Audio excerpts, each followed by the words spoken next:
everyone is aware of what everyone else is saying. And for the Liberty, that might be a problem Tuesday. I cannot wait to be there. It's always good to see New York get humbled, in my opinion. That was for you, Steve. I think No, because look, Sabrina Ionescu had the game of her life. It was like the second time that she scored over 20 points professionally. I don't care about the amazing three-point contest that she had. She's still the least deserving athlete in the history of professional sports to ever get a cover of a video game. It is ridiculous that she's on the cover of the new 2K. And everyone on the Aces, there are 4 players on that team, not even taking into account Candace Parker, that should have been on that cover. Chelsea Gray, Jackie Young, Asia Wilson, Kelsey Plum, and they take that personally. Becky is a Hall of Famer. She's got her coat, and they're ready to go. And we're going to see what's going to happen on Tuesday, and we're going to see what's going to happen on Thursday. In my basketball opinion and my expertise, the Aces are a better team than the Liberty, and we'll see how this really plays out in the finals when it really matters.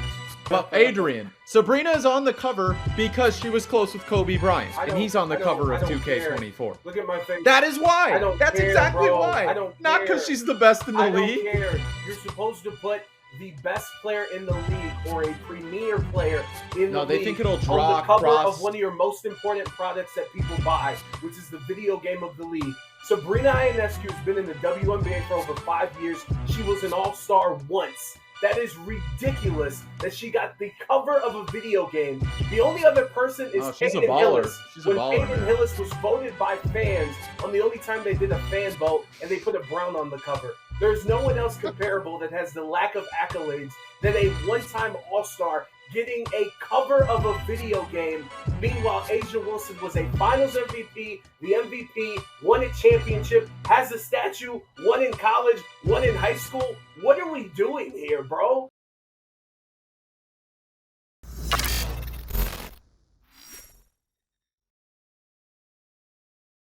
Ladies and gentlemen, welcome to the Sporting Tribune today. Adrian Hernandez. I'm not at the station.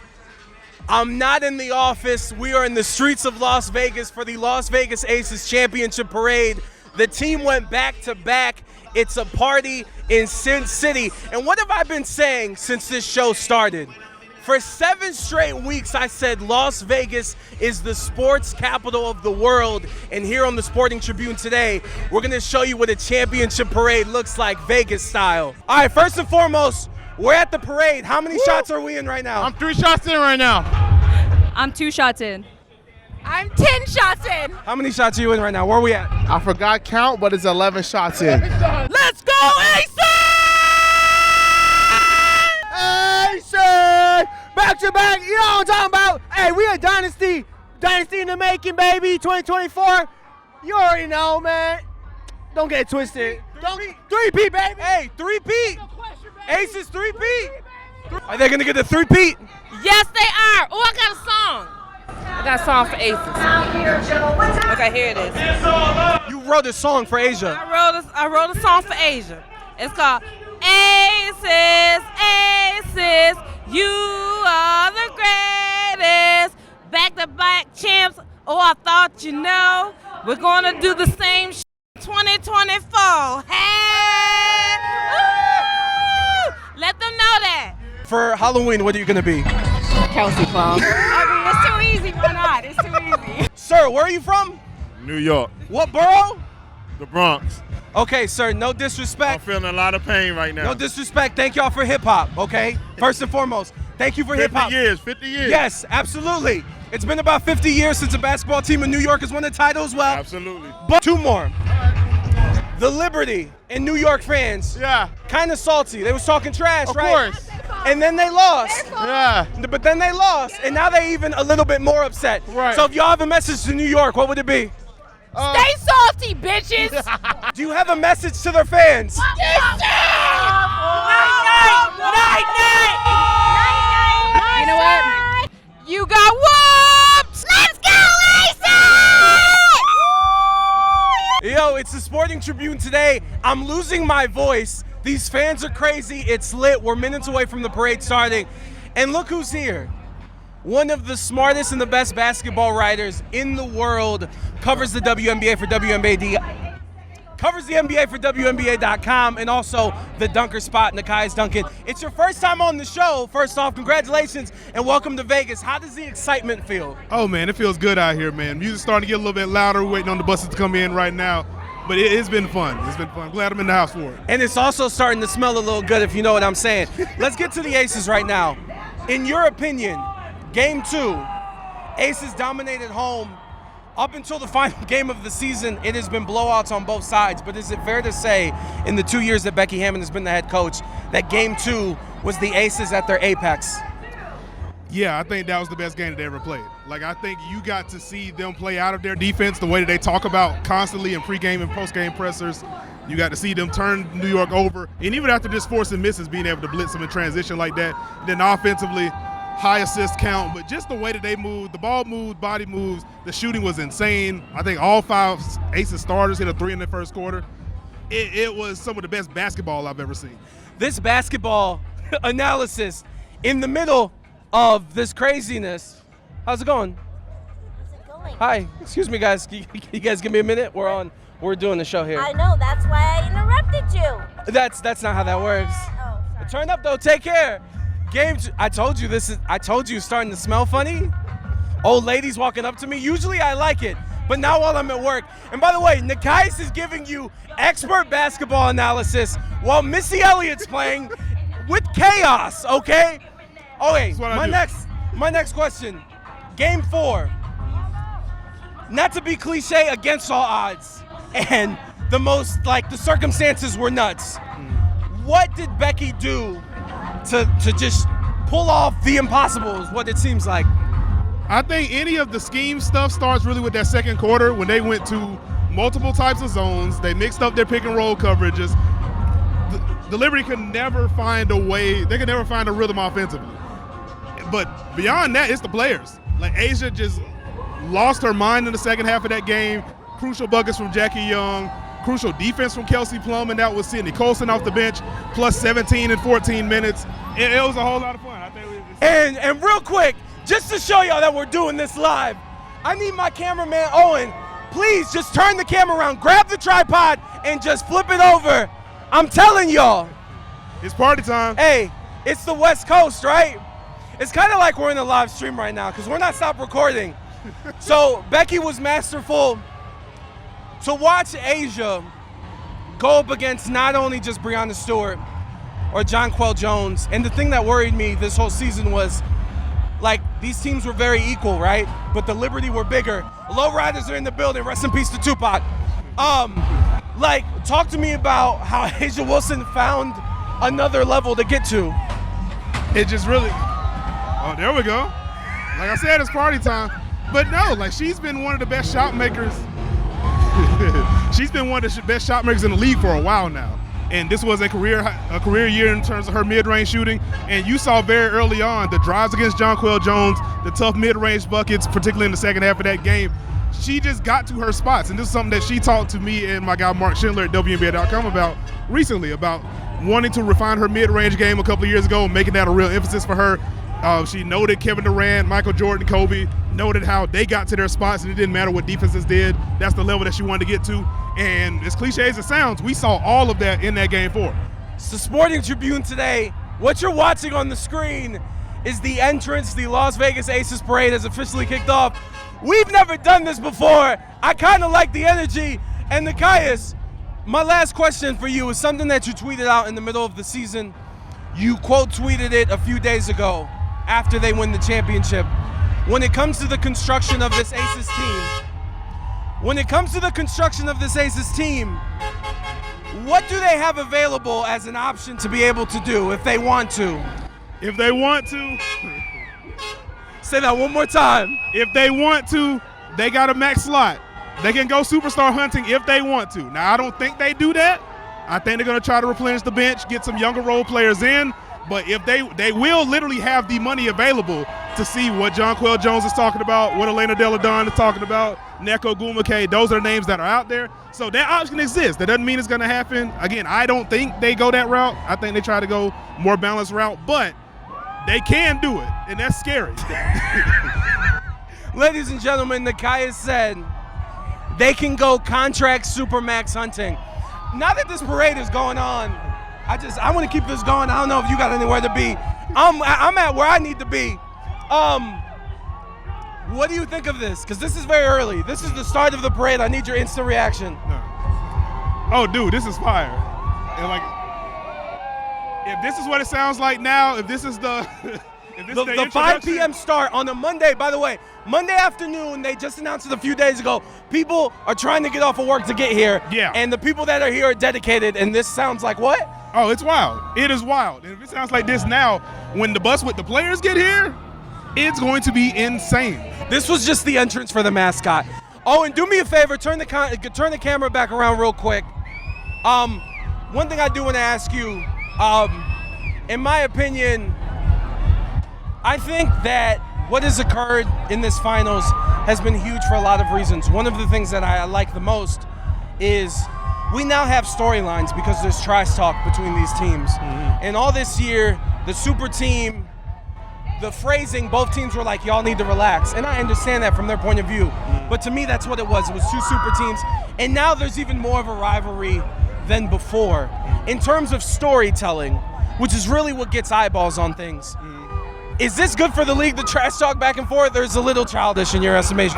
Oh no, it's good for the league. It is good for the league just to have, not just, we can just escape the super team thing for right now. Asia Wilson and Breanna Stewart are the two best players in basketball.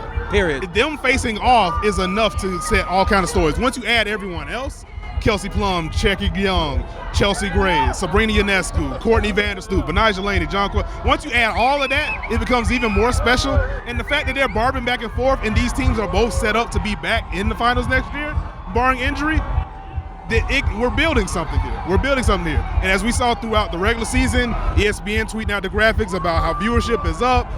We saw it in the finals, most watched finals in 20 years. It's only going to go up from here. What you're saying is this might be a rivalry for real, and we might be going to another finals. Before we let you go, Owen, please do me a favor, last time. Flip the camera around. And Nikias, I know you've done play-by-play before.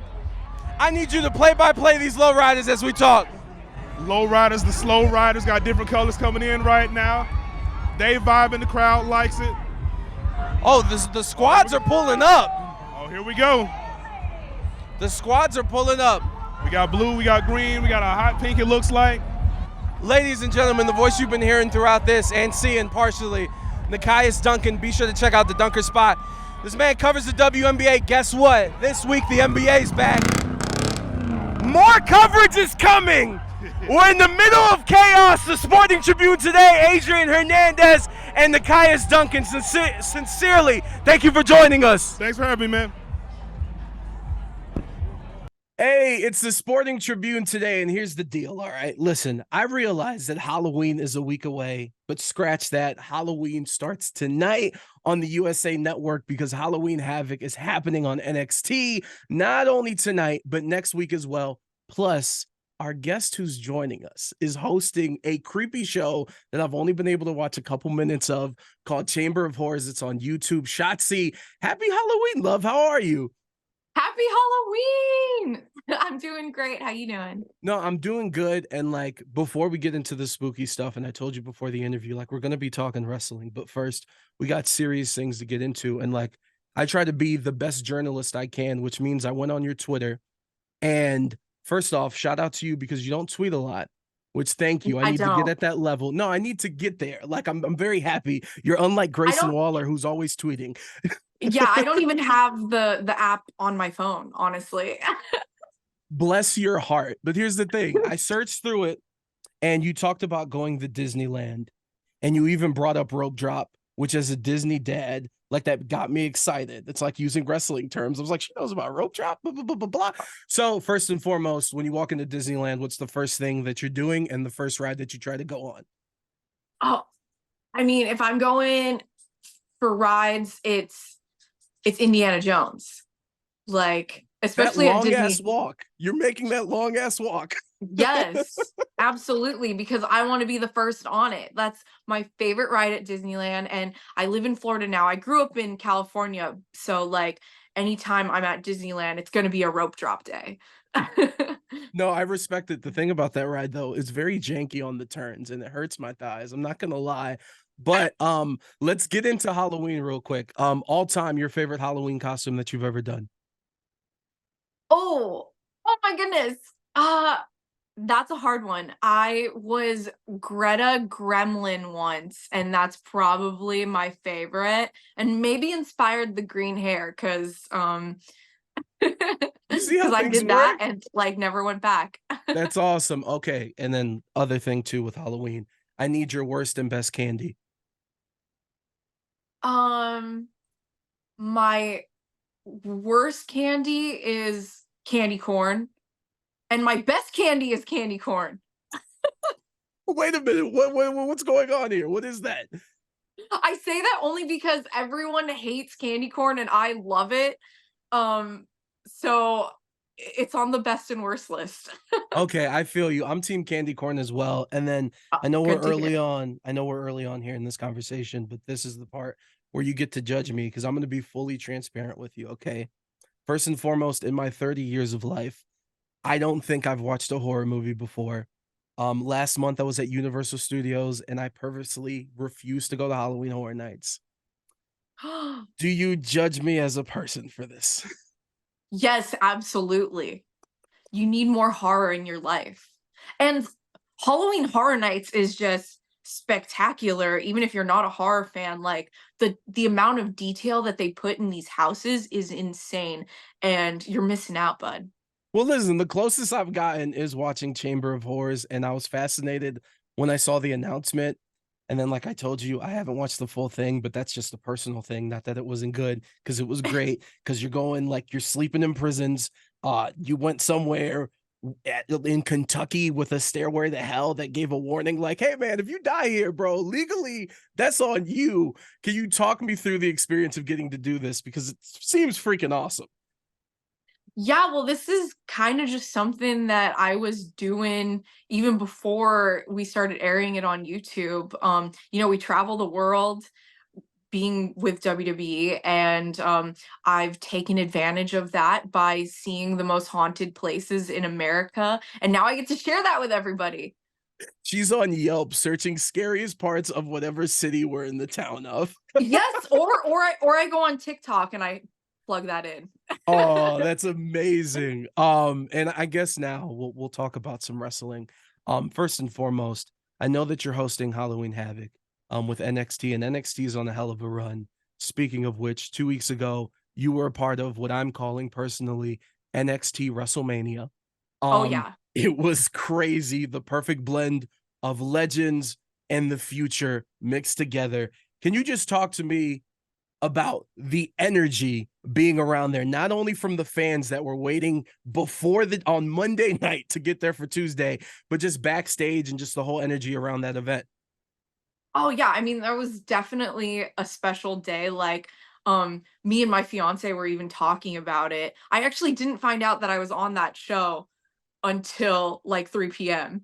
And then I got really excited. I was like, this is way last minute, but I'm gonna let that slide because this is a huge show and I definitely want to be a part of it. And And you're in Taker, Florida, right? So there was not. yeah. Okay. No. Like I was already like 20 minutes away. So it was like, all right. But I was dressed as Pinhead because I was doing a photo shoot as Pinhead when they called me up. And I was like, I showed up to the PC with like pins in my face and just looking crazy when they were just like, and no one even bat an eye. They were just like, oh yeah, this is what Shotzi does. It's your vibe, you know what I'm saying? So it's a safe place, but I did cut you off because you brought up Undertaker. Please finish that thought. Oh yeah, I mean, like I was hearing the gongs. I didn't know for sure if he was gonna be there, but I was like, oh my god, is Undertaker gonna be there? Is Undertaker gonna be there? And then I saw the rehearsals with American Badass, and I was like, oh my god, this is awesome. I was nerding out, so that was definitely a great day. No, that's amazing. And I also love the fact that like you're hearing the gongs, and it's just like if you're at a WWE event in October That's just how it works. It just goes out like sporadically every 5 minutes. And it's not that he's there. It's just WWE getting into the Halloween spirit. Exactly. And with Halloween Havoc, like the thing that I think is super dope is looking at the card, even for just tonight. You got 5 women's matches on the card throughout the night. Like, listen, man, Shawn Michaels has been doing amazing. NXT is on fire. But like you as a fan of this business and these performers that are kicking ass right now all throughout, like how does that make you feel, and which match are you most intrigued about? Yeah, I mean, being a fan of this business, being a fan of women, this is super cool. Like, oh man, women's wrestling has just come such a long way in such a short amount of time, and it's good to see. And like, not only are these women having really awesome matches on this really special episode of NXT, like they're having, like Devil's Playground matches, stipulation matches, and like it's epic, and it's so good to see. Like, this is definitely the women's show tonight. Now the women get to play with the toys too. Is there one match that you're intrigued at the most though when looking at this card? Yeah, I mean, oh man, they're all so good. Honestly, I it's am a 5, huge so Yeah, I'm a huge fan of Gigi Dolan and Blair Davenport, and I think they're just, I don't know what to expect in this lights out match, but like I'm sure like that's going to be insanity. I'm probably most excited for that, but also like of course Becky Lynch and Lyra Valkyrie, like they're both freaking awesome, so that's going to be super cool. And then Roxanne's my girl, and I don't even know what a Devil's Playground match is, but I'm excited to see. So yeah, I all across the board, I'm excited. and like even to piggyback off of that, like how does it feel to see, the hype and the conversation? NXT, SmackDown, Raw is the new signee to the company, Jade Cargo. And like, how does it feel to see that? Because this is, forget women, forget men, like the amount of hype and the news and the coverage, and rightfully so. Like, it's been massive, and it's something we haven't seen before. Like, have you had a conversation with her yet? And what do you think of just the hype and everything?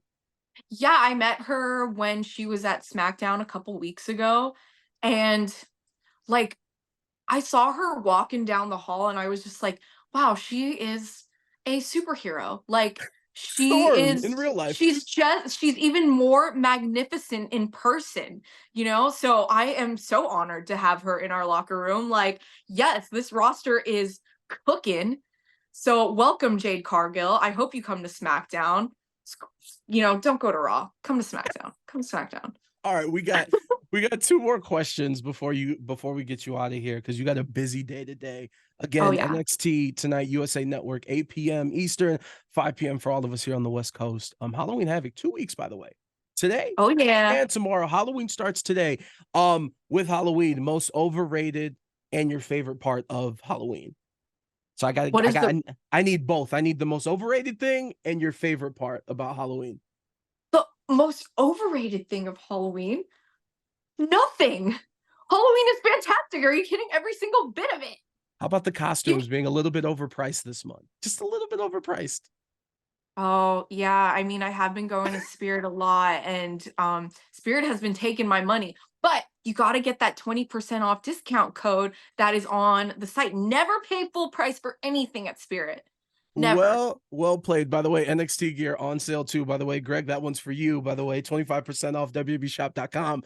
Hey, okay. and I got a new shirt on the site. So hello, let me get a plug on my new Halloween shirt. It's super dope. There it is. Link in the description. You already know the deal. Okay, final question.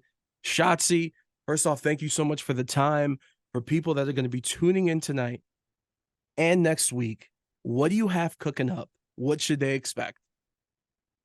For tonight? Don't give us too much, but just a little appetizer. I mean, you know that I'm a horror fan, and I always do multiple costume changes every Halloween Havoc. And this year, I'm definitely topping myself. You are going to see the most detail in all of this tonight. Ooh, okay. Wait, she's got work to do, ladies and gentlemen. Shotzi, Oh, yes, I do. Thank you so much for the time. Thank you. Boom. Perfect. Your energy was amazing. I appreciate that because I know you've talked to like 50 million people today. So thank you, love. Thank you. Let me end this recording quick before.